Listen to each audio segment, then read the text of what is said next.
ஒண்ணு மட்டும் சொல்றேன், எழுதி வச்சுக்கோங்க. இந்த தற்குறின்னு சொல்றீங்கல்ல, இந்த தற்குறிகள்லாம் ஒன்னா சேர்ந்துதான் வாழ்நாள் பூரா விடையை கண்டுபிடிக்காத முடியாத அளவுக்கு உங்க அரசியலே ஒரு கேள்விக்குறியாக்க போறாங்க. இவங்கெல்லாம் யாரும் இங்க தற்குறிகள்லாம் கிடையாது.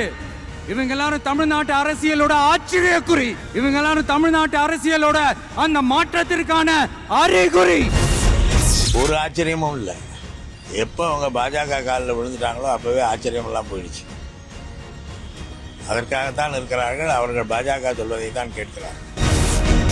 தனிப்பட்ட முறையில் எங்களுக்கும் அவங்களுக்கும் எந்த பிரச்சனையும் கிடையாதுங்க. எந்த வாய்க்கா வரப்பு தகராறுலாம் எதுவுமே கிடையாதுங்க. அப்படியே இருந்தாலும் அது நம்ம கண்டுக்கவே போறது இல்லைங்க. தனிப்பட்ட முறையில் அவங்களுக்கு வேணா நம்ம மேல வன்மத்தோட இருக்கலாங்க. ஆனா நாமெல்லாம் அப்படி கிடையவே கிடையாதுங்க. இடையிடையே நம்முடைய எதிரிகளை ஒரு வார்த்தைகள் திட்டுவது என்பது வழக்கமாக எந்த பேச்சாளரும் செய்யக்கூடிய ஒன்று. அதற்காக இது அறிவு திருவிழா இல்லை என்று சொல்ல முடியும். அறிவில்லாதவர்களை திட்டுவதற்கு பேரும் சேர்ந்து அறிவு திருவிழா தான். தன்னுடைய வழிகாட்டின்றதுனாலேயே தான் ஆரம்பிச்ச கட்சியினுடைய கொடியில அறிஞர் அண்ணா அவர்களை வச்சவர் எம்ஜிஆர். எப்படி வானத்துக்கு ஒரு சந்திரனோ அதே போல நம்முடைய புரட்சி தலைவர் எம்ஜி ராமச்சந்திரன் தான் ஒரே சந்திரன். அவரோட யாருமே ஒப்பிட முடியாது. ஆனால் அவர் இல்லாமல் அரசியல் கிடையாது. இன்னைக்கு ஆளுங்கட்சியாக இருந்தாலும் சரி, அதே போல் எதிர்கட்சியாக இருந்தாலும் சரி, புரட்சி தலைவர் பேரை உச்சரிக்காமல் அவங்களுடைய அரசியல் கிடையாது. ஏன்னா அந்த வகையில் அவர் அரசியல் அவர் தலைவர் பேரை உச்சரிச்சிருக்காரு. ஏண்டா இந்த விஜய தொட்டம்,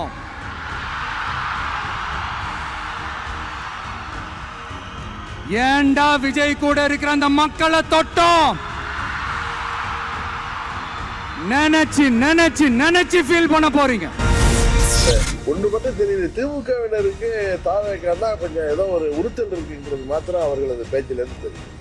உறுத்தல் இருக்கு, பயப்படுறாங்கிறது தாண்டி அவங்கள பார்த்து ஏதோ உறுத்துது அவங்களுக்கு. சொல்லுவோம்ல, நம்ம போறப்ப ஏதாவது கண்ணில் எது பட்டா ஒரு உறுத்தல் இருந்தா இருக்கும்ல, அது மாதிரி அவர்களுடைய பேச்சு அப்படி இருக்கு.